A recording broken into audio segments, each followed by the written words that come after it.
Lalandi, now you've told us about Flona. It's my first time to hear about it. You've told us what you're doing as Flona. Now, what are the future perspectives of Flona? What are you planning to do? Thank you so much again for the question. And as for Lona, our main objective is to create more sustainable refugee camps for all the refugees around the world. But we are starting with baby steps in Nakivale Refugee Settlement for now. And right now, our future plans, the first biggest one is to first conclude the building of our community learning center. We've been lucky to get some funding and start building a community learning center, which will be a place for all of the trainings in the community. And this learning center is designed in a way that it's welcoming for everyone. You know, our community has many different nationalities in it. So sometimes you need to create a space where people will feel comfortable to all be together and not feel like it's this one nationality space. So what we are doing is we have a library, a side of library, very common for everyone. We have a side of women, a part for women to come, share, meet, everything just about women. No men allowed. Yeah. And the third one, we have a community kitchen. And this is a place where we will be learning much more about nutrition. We'll be integrating a lot about nutrition and cooking food and all of the kinds of value addition to food saving and all of that stuff. And we hope to be organizing food cooking competition, maybe between nationalities, maybe men against women cooking food. So we want to make this fun, because our community is filled with people who have had to go through a lot of challenges, and sometimes there is a lot of trauma and diseases that come through that. So the learning needs to be more open and more fun. So apart from that, we will have a main hall, which is a place for all of the trainings to be happening from. And then the last part is the children's part. This is the most fun one. We are going to have swings for children to play. We are going to have a library for the children and a learning place for the children. So these are about the buildings. And outside, we are going to grow a food forest, like a design of agroforestry. It's going to be a model for the community to learn from. So it's one thing to teach people, and it's another thing to show them what you are actually teaching them. Since we started up to now, we've only been training and doing practices in the different villages because we didn't have a land yet, but thankfully we were able to secure land from OPM. And so this is like our biggest future plan that we are already working on right now. The next one is to include more youth. So we are doing TOT. We have a group of youth who are volunteers, but they are going through 4 different trainings.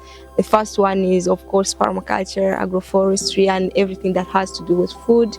The second one is pedagogy, like everything that has to do with delivering the message. You know, knowing something and teaching someone something, sometimes they are 2 different things. So we want them to be equipped with the techniques and knowledge to actually deliver these trainings in the best way possible. The third one is technology. Yeah, we want to introduce the youth to the world of technology. You know, the world is changing, and we need to also grow at the pace at which the world's going. So they are going to be introduced to technology, and this is going to open many more doors for us, like in sharing the message, in working harder and faster, because technology sometimes it helps us to communicate with people even if we are far away from each other, to plan, to keep all the records in a safe place and all of those stuffs. So we are not going to do like high level technology, just the simple one that will help us to deliver this message in the best and quickest way possible. And the last one is entrepreneurship and business. After training the people in our community, we want to integrate a part of entrepreneurship and business so that they can gain income from what's being done. In permaculture, there's a principle that says always obtain a yield. So don't do any work without getting paid. So this is a part where people will actually learn to work and get profit from the work that they are doing. And on a global scale, we want to respond to the Sustainable Development Goals. We want to achieve zero hunger. We want to achieve the goal of no poverty. We want to achieve the goal of health and well-being and climate change. But also indirectly, we are going to achieve like all of the 17 goals, because if you read deep into permaculture, the permaculture principles go hand in hand with the 17 development goals. So you achieve all of them indirectly, but these four are the main ones, but also including the part of income generating to the people and the communities.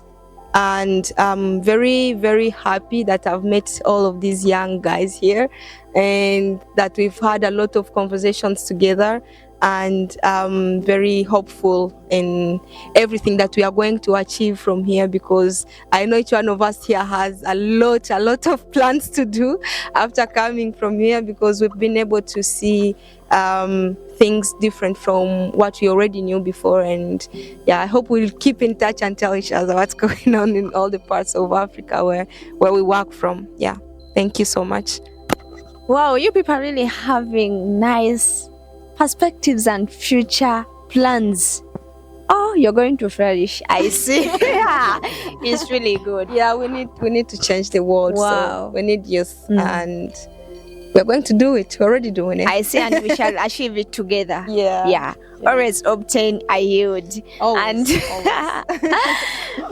Okay, that's really good that you're even going to set an agroforestry system to demonstrate to people. Yeah. So they'll be learning from that practically. Yes. Wow, that's really good. That's really good. Flona, thank you so much. Now we go to Desire. Tell us how regenerative agroforestry works with school and what are the impacts that you're seeing? All right, thank you so much, Sandra. As for us, again, I'm going to talk about where I'm from, Mitongwe. So as Mitongwe, we have outreach projects that we guys are doing. So in those outreach projects, we are also working with schools, and we have demonstration plots. So we design a system, that an agroforestry system that the students learn practically, because these days it's all about the talks. People are talking a lot without practicing. So we are also targeting the young ones, mostly the primary schools, because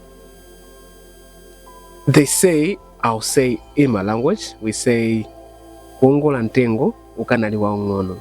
So Kongo Lantengo ukanaliwa ngono, it means like teaching them while they're still young, right? So it's very hard for an adult to get the concept than somebody who is young, because really if you teach them while they're still young, they can keep on doing it, and they also see the benefits of doing it. Yeah, it's a firm foundation. It's a firm foundation, of course. Yeah. So despite the schools, we are also at Mitongwe, we have a health and wellness center. So these days, when we go to the hospital, we talk about we're trying to get cured, right? So for us, we're trying to prevent disease. So at the health and wellness center, we have also an agroforestry system there, and we teach the guys about nutrition and the benefit of each and every plant. If they don't have it, we provide them. Yeah. Okay, that's very good. If they don't have it, you provide. We provide. We provide. Yeah, yes, so we provide them. Yeah, so everything that is needed, they should have it Yes. to make sure that the work is effective. Yes. Okay. So right now we are having issues of food insecurity in Malawi, and all these things is coming in because of the change in climate, and also I kind of feel like our syllabus and the way we guys think. Yeah. So agriculture is considered backward in my country. I don't know about Uganda, but the same. Yeah. So as Mitongwe, we are trying to change that narrative, and that's why we have started focusing on the kids first. And also, when we teach these kids, we want them to have a glimpse of what agroforestry is, sustainable agriculture is, of what health and well-being is. So we teach these kids at the farm. Then we expect these guys to do not exactly, but more than what we are teaching them at Mitongwe. Thank you so much, Desire. You've told us really enough. It's a very good information that we've got from you. Now, Steve, as someone working with health, how do you integrate agroforestry with health, and what do you think people can do? On the agriculture, I would say, and the health is just the interaction between agriculture and the hospital. That is come when, for example, a person got sick, or a person may suffer from a certain disease, or just the normal obstruction of the body, or you need that person to take a lot of fruit. For example, a pregnant mother, when taking the pregnant mother coming to the clinic, we always advise them that to take more fruit and more vegetable. You know why? Most of pregnant mothers, they are giving the birth, they mostly used to lose a lot of blood.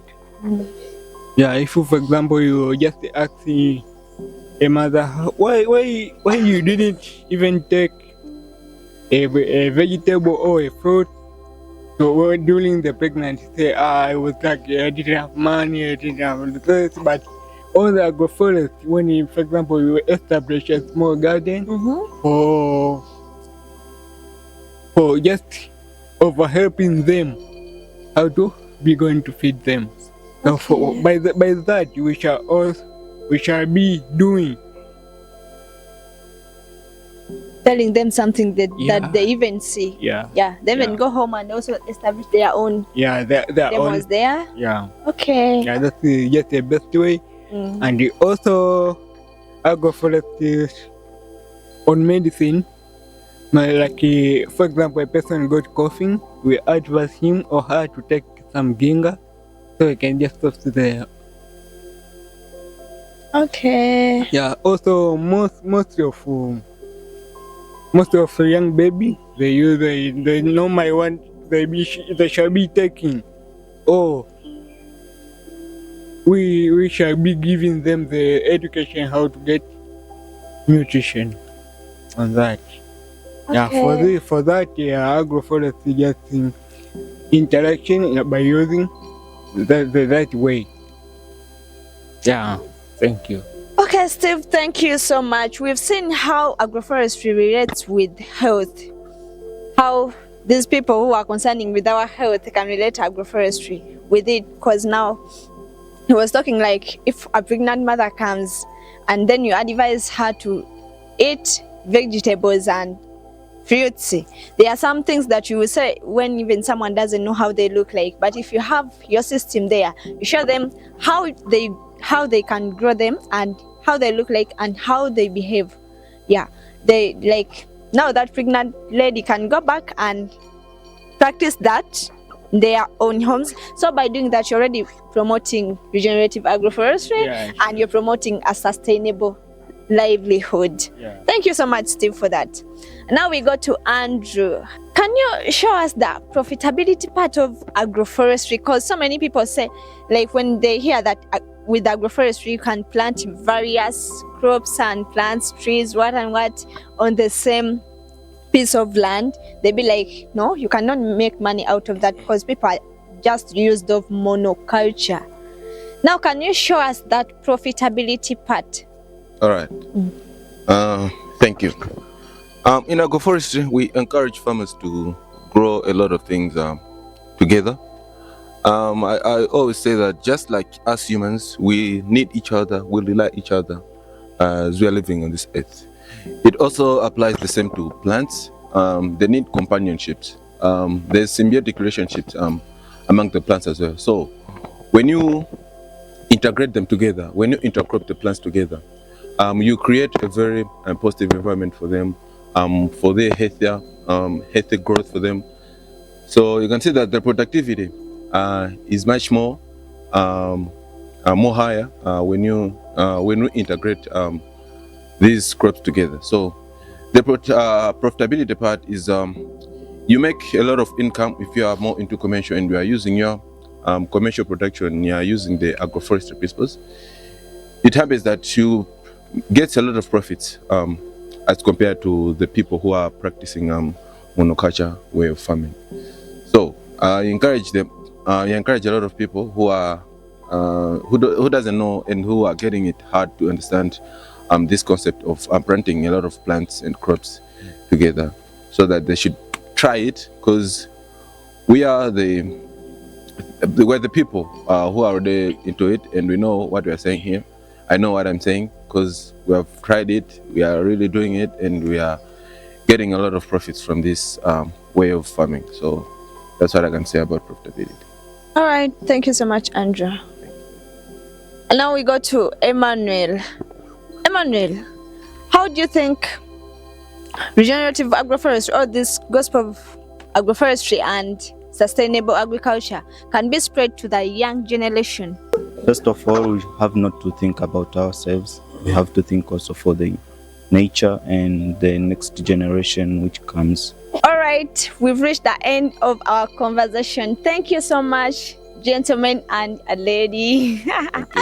It's really been an inspiring session. You've shared your stories, your journey. So inspiring, so motivating. It's really good. We've heard from Malawi, from Congo, and from Tanzania. Thank you so much, young men and women, for sharing with us and for inspiring. So you've inspired so many people.